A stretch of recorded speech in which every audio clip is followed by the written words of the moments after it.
নবী বলে দিয়েছেন, যাদের স্বামী দেশের বাহিরে থাকে অথবা বাড়ি থাকে বউ, স্বামী থাকে অন্য জেলায়, ওই নারীদেরকে নবী উপদেশ দিয়েছে, তোমরা সুন্দর পোশাক পরো না, ভালো করে সাজগোজ করিও না, কারণ অন্য কোন পুরুষের নজর তোমার দিকে পড়তে পারে। ও বন্ধু, নারীরা যত সাজগোজ, যত সৌন্দর্য, সবকিছু স্বামীর জন্য, অন্য কোন পুরুষকে দেখাতে পারবে না। নারীরা হলো গোপনীয় জিনিস। কি জিনিস? গোপনীয় জিনিস। তারা থাকবে পর্দার ভিতরে, ঘর থেকে বের হলেও পর্দা নিয়ে বের হবে।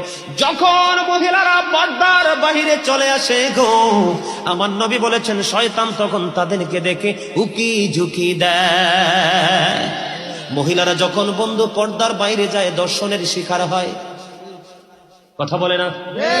আজকে পৃথিবীর ইতিহাসে তথা বাংলাদেশের ইতিহাসে দেখেন, একটা ইতিহাস দেখাতে পারবেন না একটা পর্দাশীল নারীর জীবনে কোনো কলঙ্ক